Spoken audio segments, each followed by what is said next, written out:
تو تم کتنے اچھے ہو، ہم کتنے اچھے ہیں، ہم اچھے ہو جائیں حالات میں نے ابھی ایک مثال دی، غریب نواز کی چوکھٹ پہ ہندو مسلم سکھ عیسائی سب سر جھکا رہے ہیں، غریب نواز کے قدموں میں سر جھکانے جاتے، ہم سے کیوں لڑتے ہیں؟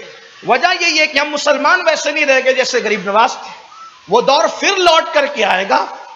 یہ صبح جو کبھی فردا ہے کبھی ہے امروز، نہیں معلوم کہ ہوتی ہے کہاں سے پیدا، وہ صبح جس سے لرزتا ہے شبستان وجود، ہوتی ہے بندے مومن کی اذان سے پیدا۔ اور بندے مومن کی اذان کیا ہے؟ وہ جس کو صحیح تلفظ کے ساتھ اذان دینا نہیں آتی، لوم چلاتے چلاتے ناکام ہوا، ہڈیاں ٹوٹنے لگی تو مؤذن بن گئے، ایسے مؤذن کی بات نہیں۔ اقبال کہتے ہیں الفاظ و معانی میں تفاوت نہیں، لیکن ملا کی اذان اور مجاہد کی اذان اور۔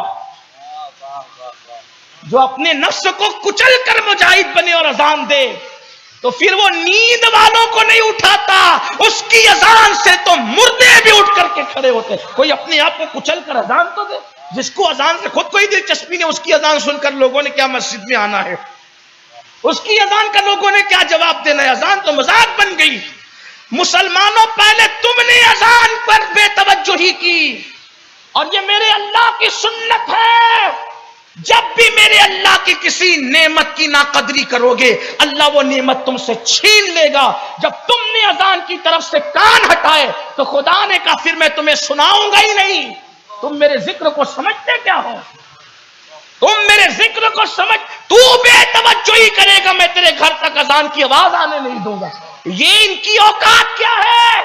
ایڑیوں پر انگلیاں رکھ کر کے پیشاب کرنے والوں کی یہ اذان بن کر آئیں گے۔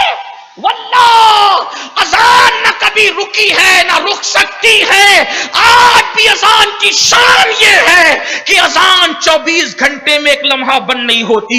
ہند کی اذان ختم ہوتی ہے تو سندھ کی طرف، سندھ کی ختم ہوتی ہے تو عرب کی طرف، عرب کی ختم ہوتی ہے تو افریقہ کی طرف، افریقہ کی ختم ہوتی۔ اس طرح 24 گھنٹے میں ایک لمحہ بھی ایسا نہیں جاتا جبکہ اذان نہ ہو رہی ہو۔ اذان کی آواز کو آپ قدر کریں۔ دیکھو جو غلط کر رہے ہیں ان کا تو انجام فرعون کی طرح ہونا ہی ہے، لیکن آپ سدھرے نا، اللہ کی غیرت کا خیال کریں۔ آپ، میں تو میرا ایمان ہے، میں مسلمان ہوں، میرے اللہ کی مرضی کے بغیر پتہ نہیں ہلتا، کوئی کچھ نہیں کر سکتا۔ یاد رکھنا۔ بولو اذان کی کتنی قدر کی؟ جس نعمت کی ناقدری کرو گے اللہ چھین لے گا۔ اور اسلام کی بھی ناقدری کر رہے ہو، ابھی ہوش کے ناخن لو، کہ اللہ نہ کرے اسلام بھی چھین نہ لیا جائے۔ آپ سمجھتے کیا ہو؟ اللہ مجبور ہے، وہ بے نیاز ہے۔ 360 کعبے پر لوگ بٹھا دیتے، اس کو فرق کچھ نہیں پڑتا۔ لا ضد لہ ولا مد لہ ولا مثل لہ ولا مثال لہ ولا جواب۔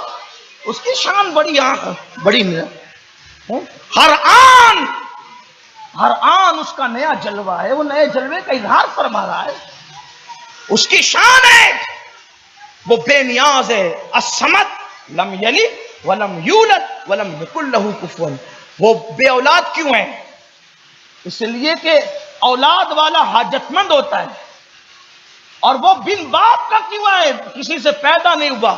اس لیے کہ جب بچہ ہوتا ہے تو ماں باپ کا محتاج ہوتا ہے، اور بڑا ہوتا ہے تو اولاد کا محتاج ہوتا ہے۔ اللہ بتا رہے لم یلد ولم یولد، نہ میرا کوئی ماں باپ ہے نہ میری کوئی اولاد ہے، میں بے نیاز ہوں، ہے نا؟ تو بات دور نکلی۔ دل کا درد کہاں تک دبائیے گا؟ پھر کہتا ہوں شارٹ کروں گا لیکن پھر لمبی ہو جاتی ہے، شاید عید کے بعد